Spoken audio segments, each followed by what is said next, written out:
It's a beautiful day for a horse race, or 11 of them, in fact. Welcome to Churchill Downs Today, presented by TwinSpires.com. Fast main track, firm turf course. We are in lane 3, and the road to the Kentucky Derby and the Kentucky Oaks begins right here at Churchill Downs this afternoon. Let's take a look at the headlines, and yes, Breeders' Cup win and you're in races, and the road to the Derby and the Oaks. Today, the Pocahontas for the fillies and the Iroquois for the boys. Road to the Derby and the Oaks begins right here, right now. Recruiting ready, the star of the show on Friday with a final time of 1:08 flat, the scintillating victory by him. And the Open Mind and the Locust Grove for the females, sprinters, then routers, the supporting stakes on the Saturday docket. Proud to be joined by the muscle man, James Scully from TwinSpires.com and Brisnet.com on a gorgeous Saturday afternoon. James, 11 race program on our agenda. 75 degrees right now. Probably going to be a little bit closer to 80 as we move through the afternoon, but fast and firm, just the way we like it. Fast and firm, and just some great racing as well. Got some really competitive fields. We got 4. I think we got 6 total, but a bunch of maiden races I think could be highly productive. And like you said, 4 stakes kicking off the road to the Kentucky Derby, Kentucky Oaks. First of 35 qualifiers today, Joe. And the purses here, record purses, about $755,000 a day. James, the featured race yesterday, recruiting ready. Highest Brisnet speed figure of his career, 106, 108 flat for Stanley Hoff, Sagamore Farm, Tyler Gaffleone. This is a horse that was second in the Bashford Manor at age 2. Also ran in the Iroquois. He was third at age 2. Now one of the best sprinters in the Midwest. Yeah, and he was coming off an effort in the Bing Crosby, Grade 1 Bing Crosby, where he was favored at 8-5 there. He ran 4th, but he rebounded very smartly yesterday. Really dueled on fast fractions and then just drew off superbly. The track, the way where he was on the inside and being forward was favorable, especially early in the card. But keep in mind, the profile, sometimes the prevailing bet bias will hold all day, but sometimes the profile changes as we get in to the later in the afternoon races. So always something to keep an eye on. We saw a horse yesterday in the last race on the main track, one from off the pace. Way off the pace. Yeah, so I don't think necessarily I see that. I'm always hesitant to put too much stock in prevailing biases because of the way the track plays here at Churchill. 4 stake races on today's card, including 2 very exciting races for the 2-year-olds. A lot of hype about Dennis's moment in the Iroquois off his huge performance at Ellis Park. We'll talk more about that in just a couple of moments. First, let's send it down to the third member of our team joining us from the paddock all day long, Ed DeRosa. Ed? Thanks, Joe. Hello, James, and a fantastic scenery here in the paddock. The greenery is lush, the weather is beautiful, and the racing is going to be fantastic. As someone who thinks it's never too early to talk Kentucky Derby, I've been waiting for these points races to roll around because now I feel like it's appropriate for everyone to be talking about 2020 Kentucky Derby, with the added bonus of we'll be talking Breeders' Cup Juvenile and Juvenile fillies, as these are, as you noted at the top of the show, Joe, win and you're in races. And it's a classic parimutuel conundrum for me in the Iroquois. Dennis's moment, clearly the horse to beat, the most likely winner. But do you want to take 2-5 or do you take a shot against? We know he's a potential superstar, but the price isn't going to be right to me. Looking forward to talking more about that later today. All right, thanks, Ed. Let's kick off the show here with the current jockey and trainer standings. It's just one day, but it'll give you a good idea as to who had a good day on opening day here at Churchill Downs. And 10 different trainers won races, James. No surprise, Corey Lannery, Julian Leperoux, each with riding doubles. You see the name Jose Ortiz on the jockey standings list. Brother Irad is here today as well. Yeah, Jose's riding rode yesterday and today. His brother Irad is here. 2 of the top leading jockeys in America, clearly, and exciting to have them here. They've been attracted to these fields, the purses, good horses that will be competing this meet at Churchill Downs. All right, so there's your current jockey trainer standings. Just 11 days in the September meet, so definitely a sense of urgency. Great racing every single day here at Churchill Downs, including 4 stake stakes today, the Open Mine and the Locust Grove. Winning your in races for the 2-year-olds, points races on the road to the Oaks and Derby as well. Let's take a look first at the field for the Pocahontas. And if you remember this race last year, James, a horse by the name of Serengeti Empress won in what was a public workout, went on to win the Kentucky Oaks. Could we see something similar happen today? I think the potential is there from number 3, Portrait. Like Joe said, last year, Serengeti Empress, even to the Kentucky Oaks winner 2 years ago, a Monomoy Girl was running at Indiana Grand early in her career. There's horses here from Del Mar, from Saratoga, but that Ellis Park race was brilliant for Portrait. I'm not worried at all about her stepping up to face other horses from elsewhere. Yeah, Morning Gold went around 2 turns on the turf at Saratoga and did so very impressively. Kind of has a similar stride to Vacoma, who ran in the Kentucky Derby this year, which I found interesting. Yeah, absolutely. And they ran that filly on the turf because of the 2-turn distance. Right. You know, plenty of dirt pedigree there. She's very eligible, Morning Gold is, to make a seamless transition to the main track for Kenny McPeak. Let's take a look at the field for the boys race. It's the Iroquois. And we're going to take a look at Rowdy Yates for Steve Asmussen at 7-2. Also Scabbard at 5-1, formerly known as Noose. Broke his maiden very impressively here at Churchill Downs. But James, the talk of the horse racing world on today's Saturday is Dennis's Moment. As a racing fan, I'm excited to see what he can do. Lost a rider when he clipped heels on debut here at Churchill Downs, but then came back at Ellis Park, and let's take a look at it right now. To absolutely destroy a field of maidens, you don't win maiden races going 7 furlongs too often by more than 19 lengths. We're going to take a look at the gate break, and then we're going to see him basically run off to win as he broke very alertly there on the outside, James, and was never headed. He wins this race for fun. As you can see, basically a public workout. And at Ellis Park, these are good 2-year-old races. I don't think the horses that ran behind him are really all that bad, and he absolutely destroyed them. No, and I think the third-place finisher that day is back in today, so we'll get to see him in a maiden race. But you're right. He was a length in front, 1 jump out of the gate, and that was just an awe-inspiring performance. Dale Romans trains Dennis's Moment. He also trained Not This Time, and Not This Time broke his maiden convincing fashion and went on and won the Iroquois and then was second in the Breeders' Cup Juvenile. All right, let's take a look at the Brisnet Prime Power plays for today's Saturday. We'll let James take you through these. Again, Prime Power, all-powerful number, James, that Brisnet puts forth. Kind of ranks a bunch of different categories, comes up with that one number, comes up with some Prime Power plays, which we're going to take a look at in just a moment. Yeah, and exactly. The higher the number, the better. One number incorporating speed, class, pace, distance, and more factors. And we like to think it's our most powerful predictor number we have, and encourage everybody to take a look at it. It can really be valuable as well, that in my experience, Joe, just using those Prime Power numbers for playing vertical exotics. All right, we don't have the Brisnet Prime Power. Hopefully, maybe we can get that before the first race or a little bit later on in the show if we come up with it. Brisnet Betting Guide on sale here at Churchill Downs and racetracks and off-track betting facilities across the country.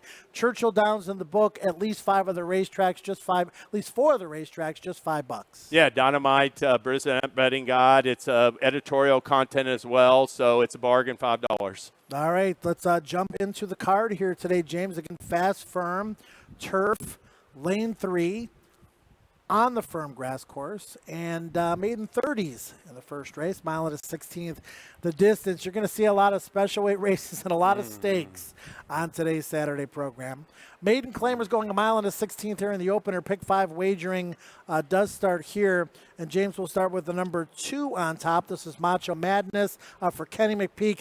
I said it yesterday. Kenny typically has a really good September here at Churchill Downs. I got a feeling this is going to be no exception. I think he's loaded this meet. Yeah, and definitely in the spring meet, we saw, I thought, in the last month of that in June, his stable picked up. He won a lot of maiden races with horses that were making his second or third start. That's always the time to look for improvement. And number 2, Macho Madness, showed improvement last time out off his debut. I thought he was a good third that day. I expect him to move. He hasn't had a clean trip in either start. Breaking from post 2, I expect Brian Hernandez in a little bit of a paceless race to get him involved early. Clean trip, graduates today, number 2, Macho Madness.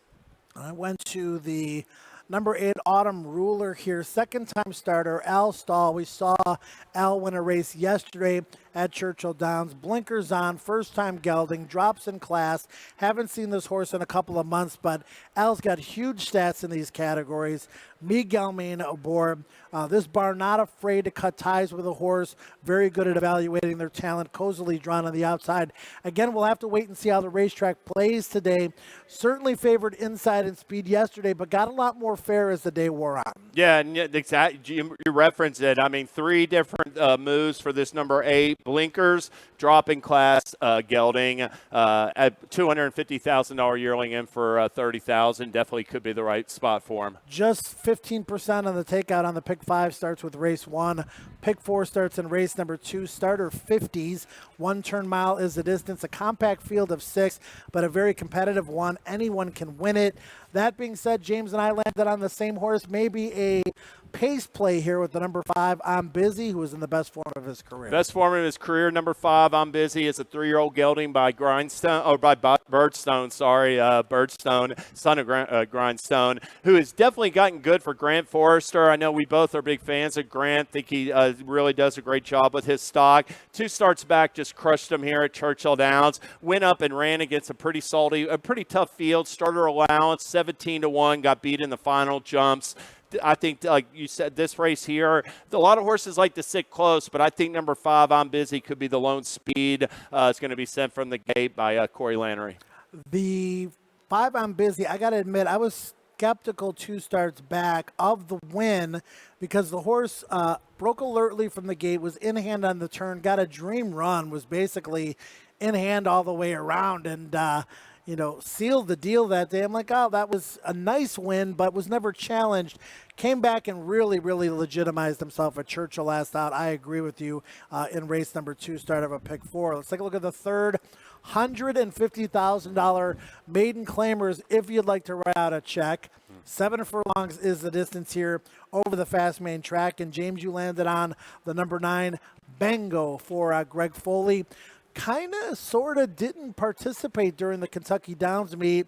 Greg and his family, locals here, got a feeling they were pointed to the September meet at Churchill as well. Oh, yeah, and Greg Foley, I thought he did a great job during the spring meet. He won, I think he finished 4th in the standings, the trainer standings, got his horses, ready to run their best races. And I think it's going to be the same thing with Bango. He ran against Wheat King, one of the more impressive maiden winners, I thought, besides Dennis's moment among 2-year-old colts at Ellis Park. And didn't have the, really sort of an even trip. But I like how he dug in the stretch to hold 4th that day. You're going to get a jockey switch to leading rider Corey Lannery. And I'm willing to give Bango a slight edge in a very highly competitive third race, Joe. Yeah, highly competitive is right. For multi-race purposes, I suggest going deep and rooting for the biggest price horse on your ticket. I landed on Tiny Danzy here for Rudolph Brissett. Jose Ortiz taking the reins. 4th on debut. Was bet down to 4-1, made up some ground late over a racetrack that favors speed, then came back and was a distant 5th last time out. We saw the race moments ago. It was Dennis's moment. He won that race for fun. So it will be interesting to see the horses coming out of the Dennis's moment race and how well they do. Doesn't look like a big drop in class from maiden special weight to a maiden claimer for $150,000, but there is a discrepancy in the purse. Purses here, maiden special weights, are closer to 100 grand. Purse here is 60. So if you got a horse that you think is going to be competitive for special weight, you probably run him there.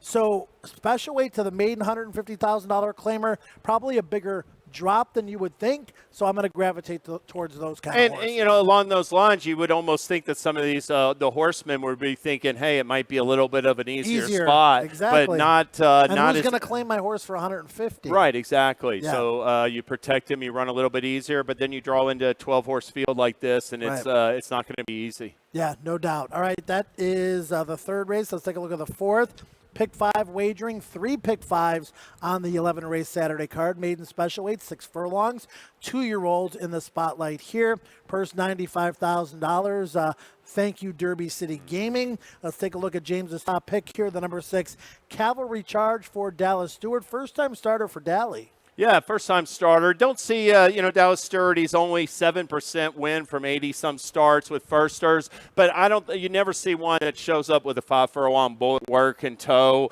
Really like the way this Son of Honor code has been working. Hails from a dynamite female family, and really, I thought the firsters in here were several of them were worth a serious look. My top 3 horses are Cavalry Charge, Answer In, Land Grant are all firsters in here. Dallas Stewart, Brad Cox, Eddie Keneally. Definitely with the Cavalry Charge, Brian Hernandez takes them out. Honor Code, a little bit of a slow start to stud, but he does have 3 winners, and looks like this one could be a nice one in my estimation. Yeah, this is a very contentious race, and I tend to gravitate to the horses that have experience, unless I just think that a first-time starter jumps off the page at me. I remember in the spring, James, talking about trainer Dane Kobisky. I think it was like 2 or 3% when we were here in May and June. And I said to everybody, this is a high percentage trainer. Don't let that win percentage fool you. He's now 17%, right? Right. He's now 17%, 13 for 75. Third on debut, the number 11 Beverly Park. Raced at Colonial on the turf course. Made up some ground. Good second-time starter stats, 35% winners for Dane Kobisky. John Court, sneaky good rider, won aboard a long shot a couple of days ago at Kentucky Downs in the maiden ranks. I like the experience. I like the fact that this horse is probably going to fly a little bit under the radar based on the connections. And by Munnings out of a Langfier mare, should handle dirt just as well as turf. Oh, definitely. He comes back off a 10-day layoff as well. Wheels him right back, Dane Kobisky does. Good point. And he's from the female family of Kentucky Derby runner-up, Looking at Lee and Blended Citizen. So plenty of dirt pedigree in that female family. All right, race number 5, start of a pick 4. Special weights, turf. Mile and a 16th, firm going, lane 3. 2-year-olds once again. And James, you landed on the number 4 here. Go, Barry, go. Go, Barry, go. Go, Barry, Barry. Go Barry Barry. Go Barry Barry. Yeah. First time out, ran on the poly at Golden Gate, came back, ran on the dirt at Santa Anita, finally got on his best surface, his 2-year-old son of Mizzen Mass. Second time out at Ellis, ran a really good third that day. The winner, Fighting CB, came back and won the Grade 3 with anticipation at Saratoga. The runner-up, also Billy Batts, came back, broke his maiden at Del Mar, and then ran second in the Del Mar Juvenile Turf. Last time out, they looked like they tried to switch the strategy and rate him. He got checked going in the first turn, but then he got completely sawed off on the backstretch. Once that happened, Go Barry Barry, spit the bit, draw a line through that effort. Look for improvement today. 10-1 on the morning line with James Graham. Keith DeSormo wins with his share of long shots, no doubt. I got a price shot in here too, James. The number 1 Lonely Private from Norm Cassie, who won with a 2-year-old yesterday, a very impressive one at that. And this one is sneaky bred for turf by Soldat out of a Irish bred mare, and is well drawn on the inside with Miguel Mena, who's not afraid to ride the fence. There are some big ticket items in this race, horses with really nice pedigree, horses that they paid a lot of money for. I got a feeling this one might fly a little bit under the radar as well. You and I both thinking the same direction as far as taking a little bit of a price in race 5. Yeah, number 1 Lonely Private is a half to a French Grade 3 winner, so there is a solid turf female there. Definitely bred for turf, both sides. Race 6 is the start of the single 6 jackpot. The carryover pool is just one day, $1,571. But we do want to take a look back at the results from yesterday, James, just to kind of show you how the sequence works, what it could pay on just a 20-cent ticket as we take a look at the results from yesterday's single 6. First level allowance race, 6 furlongs of distance here in race number 6, and a very wide open race to kick off the sequence. But yesterday it paid $3,500. And I believe the highest price winner, yes, was 6-1. You got a 3 to 5 shot in there in Recruiting Ready that you could have singled.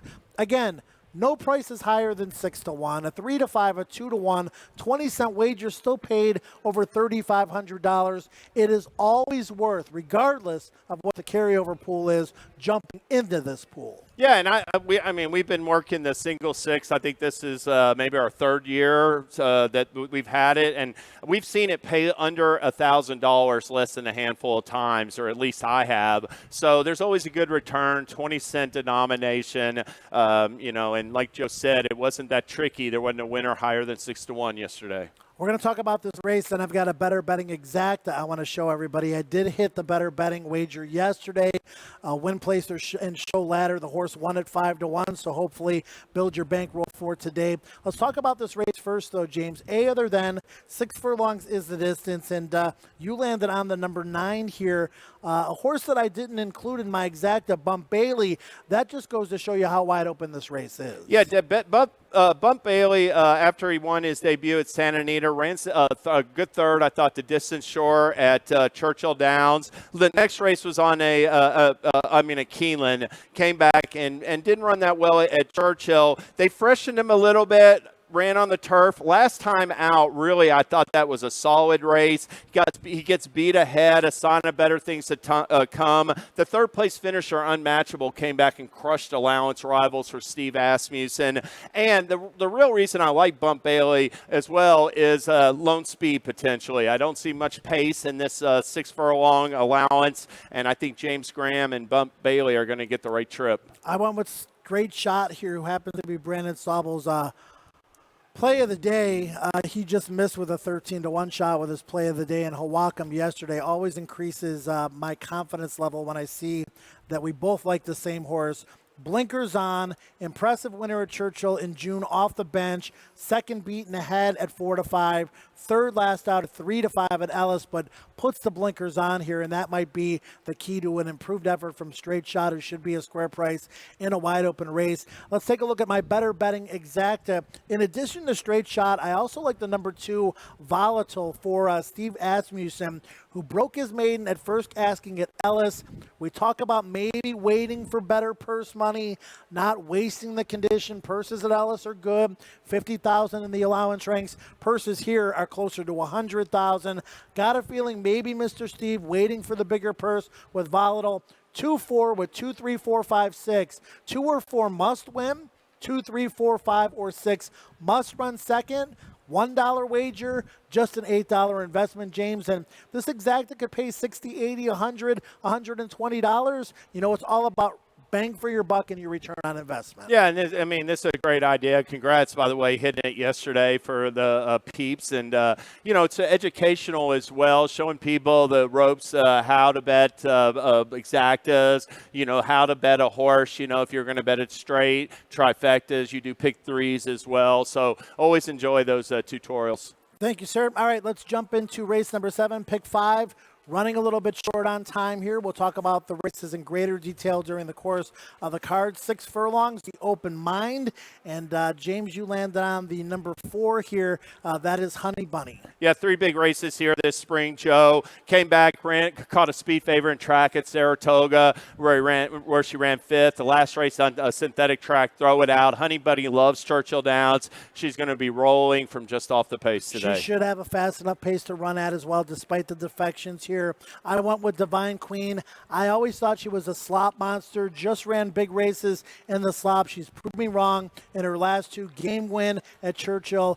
Narrow miss to Go Google Yourself, who will be one of the favorites in the Locust Grove. And Calvin Burrell on the rail, an additional bonus there. Race 8, Locust Grove, grade 3, mile and a 16th is the distance. James, you and I are both against the favorite, number 3, My Lady Curlin. You landed on a long shot here, the number 6, Cosmic Burst, 20-1, who I have picked second. Yeah, and a grade 3 winner, appears to be going back into form, I think, for Donnie Von Hemmel, who won a race yesterday. And basically, 20-1 on the morning line. I thought this was a possible all race for multi-race bets. Anybody could win it. Like Joe said, I'm against the favorites in there. Yeah, I selected Go Google Yourself here, a horse that I predicted would be a graded stakes winner at some point of her career, and she now is. And this is a horse who is 5 for 16 lifetime, 1 for 7 here at Churchill, but she's been knocking heads with a lot of the top caliber mares in the country, including a late, coming off a 3-length win at Ellis Park over the aforementioned Divine Queen. I think a mile and a 16th, a little bit better distance for her, and she should get a perfect stalking trip from the outside post. Grade 2 Pocahontas, mile and a 16th is the distance here. Won in recent years by a couple of Kentucky Oaks winners in Untappable and Serengeti Empress. Portrait and or Morning Gold. Those two horses appear to stand out just a little bit on paper. Yeah, and I'm on Portrait. I think the 2-year-old races have a different kind of complexion to them, where the Pocahontas doesn't have it that much speed. I love Portrait on the front end. Yeah, I like Portrait too. I mean, she won so impressively last time. There was a lot more to give, trust me. But Morning Gold, I mean, the thing that she has in her favor is 2 races of 2-turn experience, albeit on the turf. I know the morning lines tilt a little bit more towards the grass, but as you mentioned earlier, James, from a good dirt family as well, I think those are the 2 horses to focus on in the Pocahontas. A points race on the road to the Kentucky Oaks, and a win and you're in for the Breeders' Cup Juvenile Fillies. The Kentucky Derby 146 trophy will be in the winner's circle for race number 10, the Iroquois, kind of taunting all of the participants. Mile and a 16th, win and you're in for the Breeders' Cup Juvenile, points race on the road to the Kentucky Derby. All eyes, as we mentioned earlier, on the number 8, Dennis's Moment, but you're going to try to beat him. Yeah, I'm going to try to beat him. I mean, I'm going to pick him second. I'm going to go too deep in the race, and any pick 3s, pick 4s, pick 5s. I like Scabbard. I think that stakes experience will benefit him. Ran second last time to Go Green. Green Light Go could be one of the better 2-year-olds in the country. I think he moves forward off that race today. If anybody's going to beat Dennis's Moment, it's going to be number 3, Scabbard, in my mind, Joe. No 2-turn races, obviously, for Dennis's Moment, which is a little bit of a concern, but the way he won that race last time, I think the rider just needs to keep this horse in the clear today, because I got a feeling Dennis's Moment could put on a Serengeti Empress-like performance. And a rider switch to Irad Ortiz Jr. Ortiz, right.